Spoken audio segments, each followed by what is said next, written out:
Bapak Ibu yang dikasih Tuhan, minggu yang lalu kita sudah belajar tentang firman Tuhan, yaitu tentang perzinahan ya.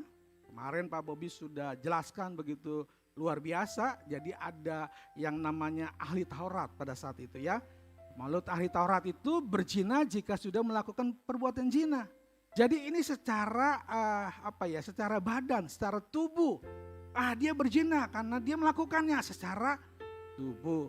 Tapi beda pandangan Yesus ya. Yesus datang, Yesus lahir pada zamannya hukum Taurat. Tapi dia lahir dan dia datang bukan untuk menghilangkan hukum Taurat, tapi menggenapinya. Jadi pandangan Yesus tentang berzina adalah berbuat zina itu dimulai dari keinginan di dalam hati. Dimulai dari pikiran kita. Wow, lebih lagi. Pandangan Yesus, jadi bukan hanya secara badan, secara lahiriah kita berzina, tapi dimulai dari pikiran, dimulai dari hati kita sudah berzina. Kenapa? Karena firman Tuhan katakan bahwa pikiran kita adalah pikiran yang kotor ya.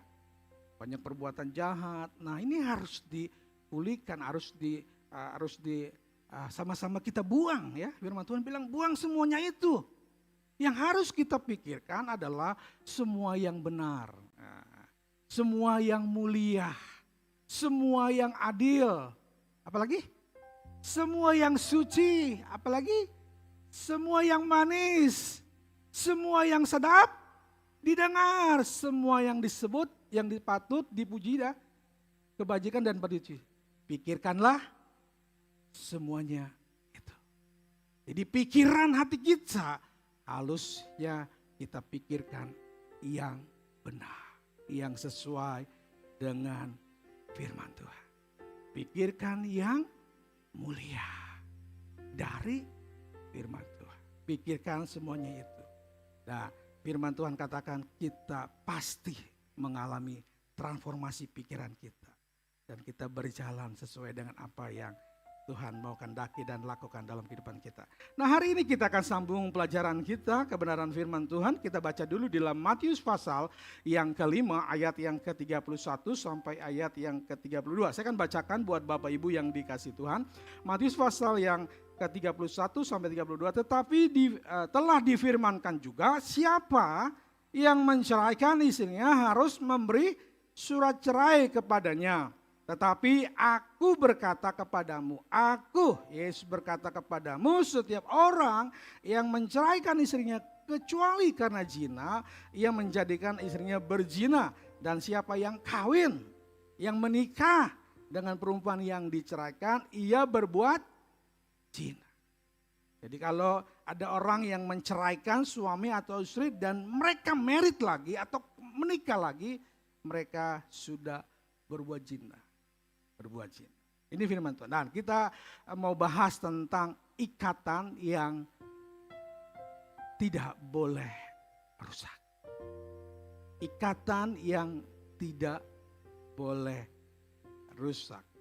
Nah kita mau sama-sama lihat yang pertama yaitu pandangan ya. Perbedaan pandangan tentang perceraian di zaman Yesus. Yang pertama kita lihat pandangan daripada ahli Taurat ya. Ahli Taurat mengatakan suami boleh menceraikan istrinya. Itu kepala ahli Taurat, hukum Taurat itu boleh. Boleh dan ada di Israel itu ada aliran-aliran, banyak aliran-aliran. Karena ada rabi-rabi, tokoh-tokoh ya, tokoh-tokoh. Dan tokoh-tokoh rabi yang terkenal pada saat itu salah satunya yaitu Rabi Hillel. Bapak Ibu kalau baca kebenaran firman Tuhan dan selidiki, Rabi Hillel ini kakek daripada Gamaliel. Tahu gak Gamaliel siapa? Dia seorang ahli Taurat. Dan dia adalah guru daripada Paulus. Wah, guru Paulus itu Gamaliel. Gamaliel itu cucu daripada Rabi Hillel. Jadi ini salah satu aliran atau rabi yang besar di Israel pada saat itu, di Yahudi pada saat itu. Nah, menurut dia dia mengizinkan ya perceraian karena hal sepele. Jadi hal-hal yang sepele itu boleh. Suami menceraikan istrinya, boleh. Istri sudah misalnya istri sudah tidak sayang lagi, tidak menyenangkan lagi, wah bisa tuh dicerai langsung. Udah putus, udah cerai sana kamu, ya. Masakan tidak enak, waduh kasinan, kemanisan, bisa suami langsung ayo out kamu dari sini, pindah kamu ke tetangga, bisa. Itu zaman aliran Nabi, Rabi itu Rabi Hilal. Kakek daripada Gamaliel, guru daripada Gamaliel itu guru daripada Paulus ya. Kata-kata kasar misalnya, ada istri kata-kata kasar. Ngomelin lah ceritanya sama suaminya. Suaminya bisa, kamu pindah, angkat kaki dari sini. Bisa. Pindah ke seberang sana. Bisa. Itu aliran atau Rabi Hilal di Yahudi. Ada juga aliran yang Nabi Samai ya, kalau Bapak Ibu baca Samai ini alirannya menguasai Sanhedrin. Sanhedrin itu pada saat itu Mahkamah Agung lah. Nah ini aliran ini menguasai Sanhedrin dan Mahkamah Agung. Nah dia lebih ketat ya, di dalam tentang perceraian ini dia lebih ketat, Rabi Samai ya. Dia lebih ketat daripada ajaran Hilal. Perceraian diizinkan jika istri sudah tidak setia. Jadi istri gua gak setia nih, boleh. Bisa. Itu menurut ya zaman ahli Taurat ya. Diizinkan jika istri tidak setia lagi dan selingkuh dengan yang lain. Boleh tuh diceraikan. Nah tapi ada juga pandangan dari Musa. Apa yang Musa katakan? Musa mengizinkan perceraian karena kekerasan hati bangsa Israel. Kekerasan bangsa Israel, maka Musa bilang udah dah buatlah surat cerai katanya. Ya, karena kekerasan. Kita baca dulu ayatnya ya. Kalau Bapak Ibu harus lebih detail mengertinya tentang ikatan yang tidak boleh rusak ini. Markus pasal yang ke-10 ayat 4 sampai 9. Saya akan bacakan buat Bapak Ibu. Bapak Ibu dengar baik-baik jawab mereka. Ini ahli Taurat lagi berbicara kepada Yesus. Musa memberi izin untuk menceraikan dengan membuat surat cerai. Ayat yang kelima lalu kata Yesus kepada mereka. Justru karena ketegaran hatimu lah, maka Musa menuliskan perintah itu untuk kamu. Karena kedegilan, ketegaran hati bangsa Israel pada saat itu.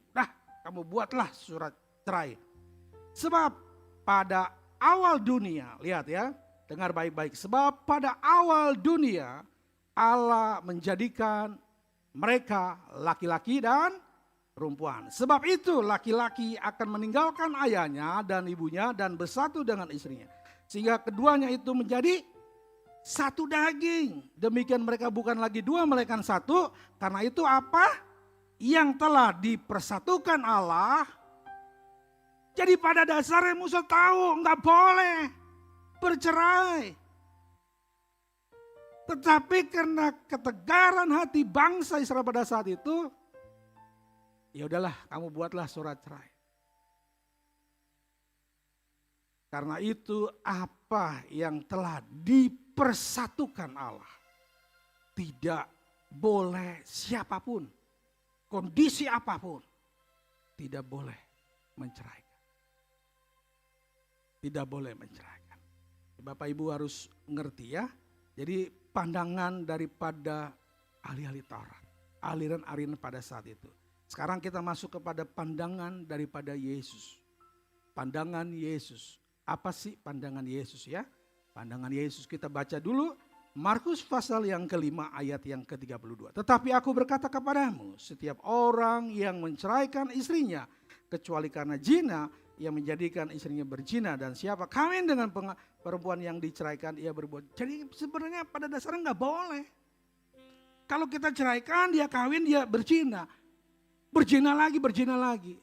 Jadi pada dasarnya firman Tuhan katakan tidak boleh dicerai.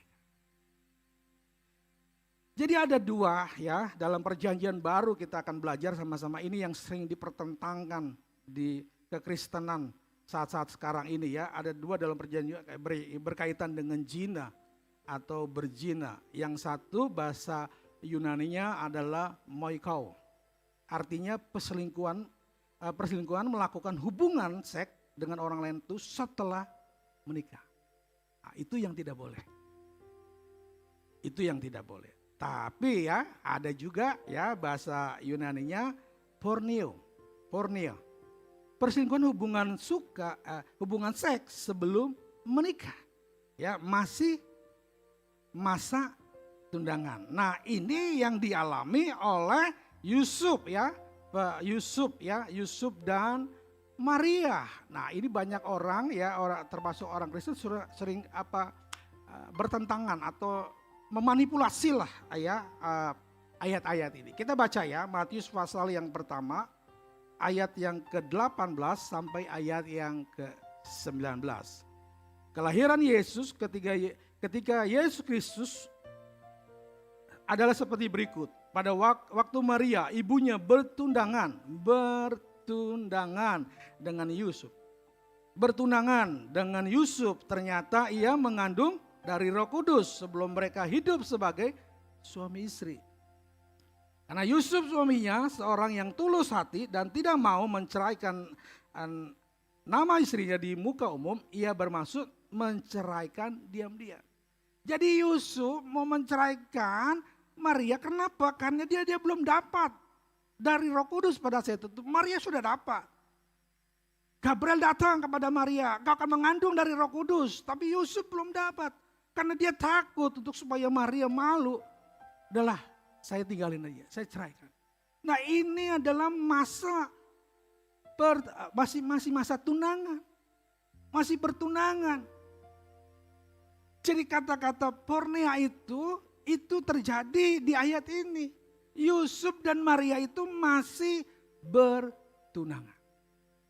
Jadi dia mau menceraikan si Maria, ibu Yesus.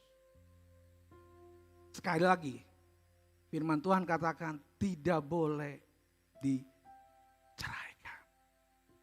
Orang yang menceraikan, dia kawin lagi, dia berzina. Kalau orang yang cerai dikawin lagi, dia berzina. Dia berzina.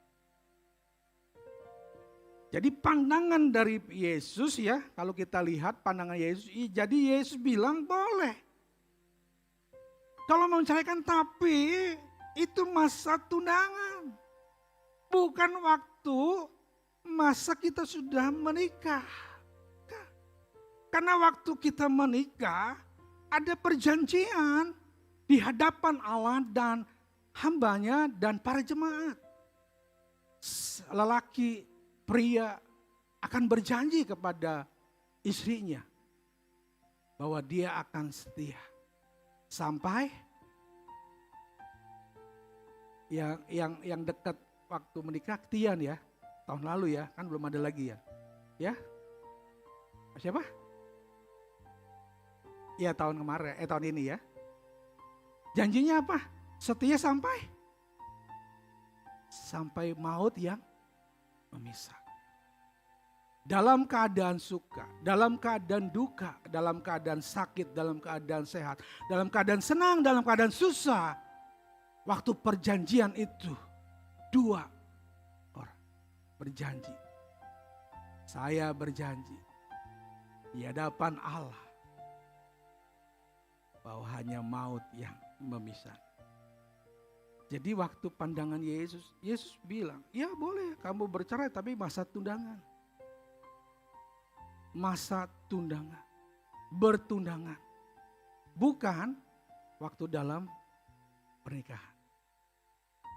Jadi waktu pernikahan jelas tidak boleh diceraikan. Tidak boleh. Tidak boleh ikatan yang kudus itu dirusak.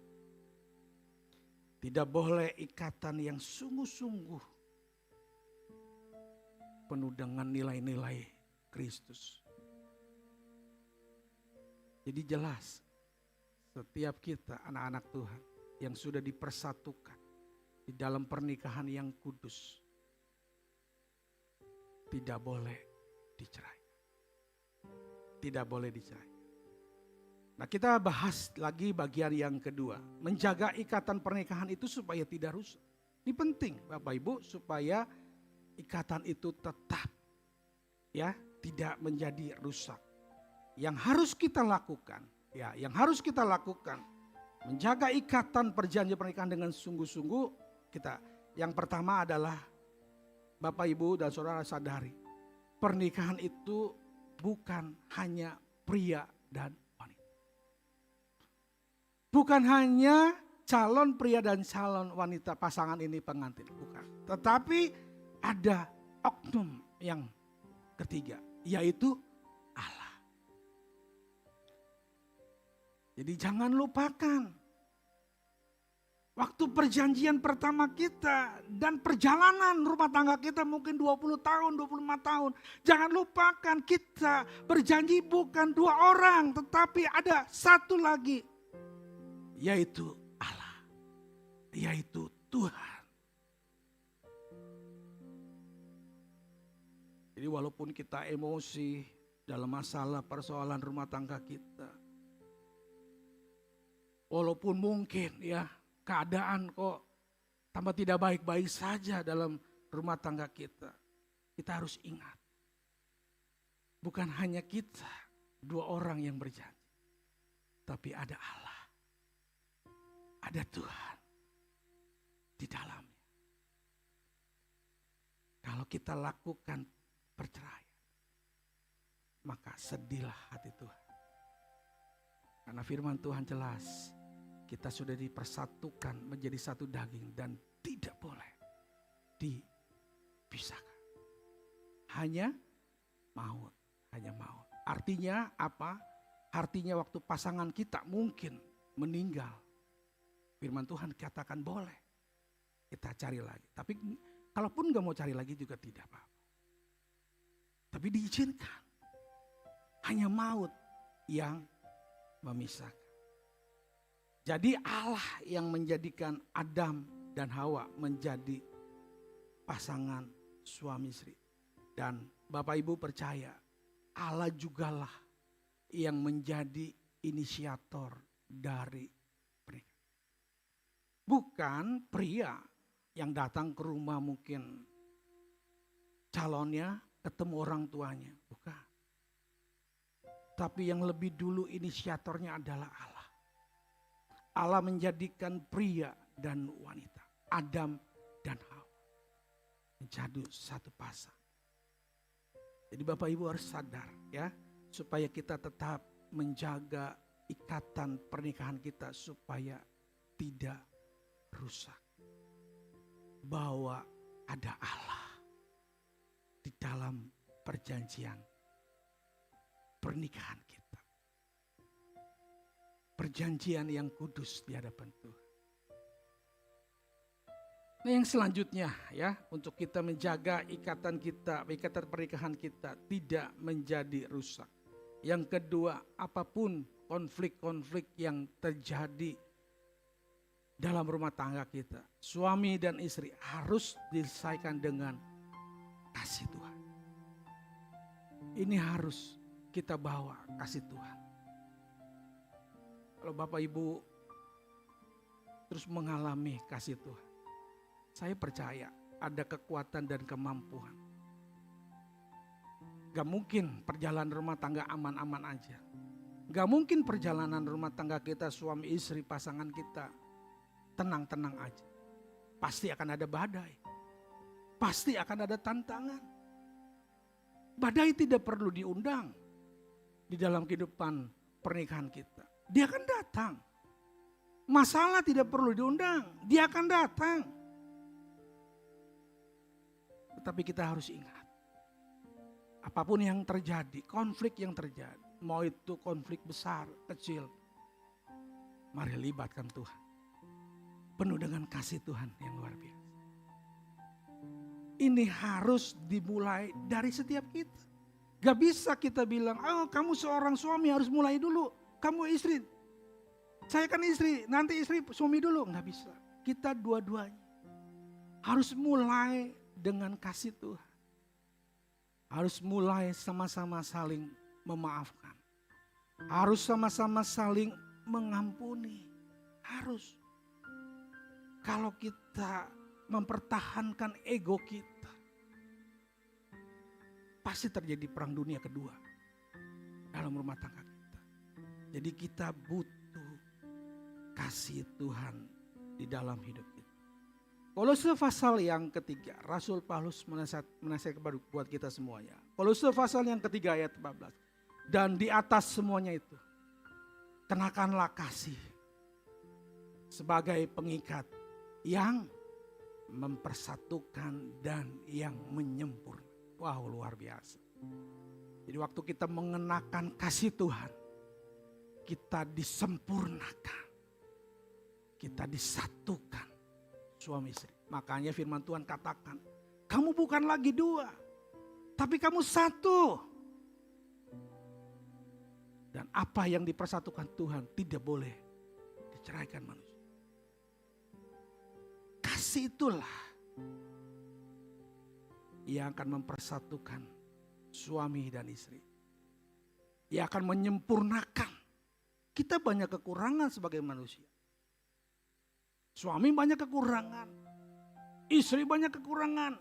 Apalagi latar belakang kita berbeda. Suami latar belakangnya berbeda, istri berbeda. Keturunannya pun berbeda. Pasti terjadi konflik. Pasti terjadi masalah demi masalah. Tapi percayalah, kalau kita ingat bahwa Tuhanlah yang mempersatukan perjanjian kita, maka kita harus mengenakan kasih Tuhan yang luar biasa. Bukan untuk menang kalah, bukan untuk sok kita, jago kita, bukan. Ini firman Tuhan untuk mempersatukan suami istri. Untuk apa? Untuk menyempurnakan kehidupan kita. Pak Ibu yang dikasih Tuhan, penting. Pak, saya nggak pernah Pak untuk menceraikan. Tapi kadangkala setiap ada masalah kita pendam. Kita pendam, Bapak Ibu, dipendam. Berhari-hari, berbulan-bulan, bertahun-tahun, pasti suatu saat akan meledak. Pasti. Jangan disimpan dalam hati. Tapi lepaskanlah pengampunan dengan kasih. Lepaskanlah pengampunan dengan kasih Tuhan yang luar biasa. Kasih Tuhan tidak pernah menuntut balas. Kasih Tuhan tidak pernah menuntut untuk sama-sama dibalas. Enggak. Jadi gunakan, pakai kasih Tuhan di dalam konflik apapun yang terjadi dalam kehidupan rumah tangga kita. Percaya masih ada Tuhan yang menolong keluarga kita. Masih ada Tuhan yang terus turun tangan untuk rumah tangga kita. Untuk pernikahan kita. Untuk pasangan kita. Gunakan kasih Tuhan di dalam hidup kita. Pasti dia akan menyempurnakan dan mempersatukan hidup kita. Kenakan kasih Tuhan itu artinya kita mengandalkan Tuhan. Tuhan, saya nggak mampu Tuhan, tolong saya dalam masalah ini. Dalam konflik ini saya nggak tahu Tuhan. Itu kita mengandalkan Tuhan. Itu kita menaruh Tuhan kepada Tuhan harapan kita. Setiap konflik yang terjadi, pakailah kasih Tuhan. Andalkan dia dalam hidup kita. Andalkan dia. Andalkan. Jangan kita mengandalkan kekuatan kita. Jangan kita mengandalkan kebiasaan kita. Jangan kita mengandalkan pengalaman-pengalaman kita. Mungkin di masa-masa lalu. Jangan. Firman Tuhan katakan kalau kita mengandalkan manusia pengalaman kita. Maka kita menjadi orang yang terkutuk. Tapi kalau kita mengandalkan Tuhan dalam hidup kita, sekali lagi masalah apapun juga. Mungkin konflik rumah tangga itu bisa disebabkan oleh ekonomi. Bisa disebabkan oleh beda pendapat. Bisa disebabkan oleh apapun juga lah. Ingat, Tuhan. Gunakan kasih Tuhan. Kasih Tuhanlah yang mempersatukan hidup. Kasih Tuhanlah yang menyempurnakan hidup kita. Tuhan, andalin dia. Andalin dia. Kita sebagai manusia tidak mampu. Tapi kita punya Tuhan yang dahsyat dan luar biasa. Yang akan terus menolong pernikahan kita. Menjadi pernikahan yang diberkati oleh Tuhan. Dan pernikahan kita menjadi berkat bagi banyak orang. Menjadi pernikahan yang luar biasa di hadapan Tuhan. Tanggalkan dan buang ego-ego kita. Buang pikiran-pikiran yang tidak baik di hidup kita terhadap pasangan kita. Dia adalah orang yang luar biasa yang Tuhan berikan buat hidup kita. Kita harus sadar. Betul, kita enggak sempurna, kita berbeda. Tetapi kita punya Tuhan yang luar biasa. Yang terus memberikan yang terbaik buat anaknya. Yang terus memberikan kekuatan buat kita. Apapun yang terjadi. Tuhan menolong hidup kita. Tuhan memberkati hidup kita. Tuhan membuat hidup kita semakin hari semakin luar biasa. Dan pasangan hidup kita. Dan rumah tangga kita, pernikahan kita. Menjadi pernikahan yang dahsyat dan luar biasa. Beri tepuk tangan yang terbaik bagi Tuhan kita.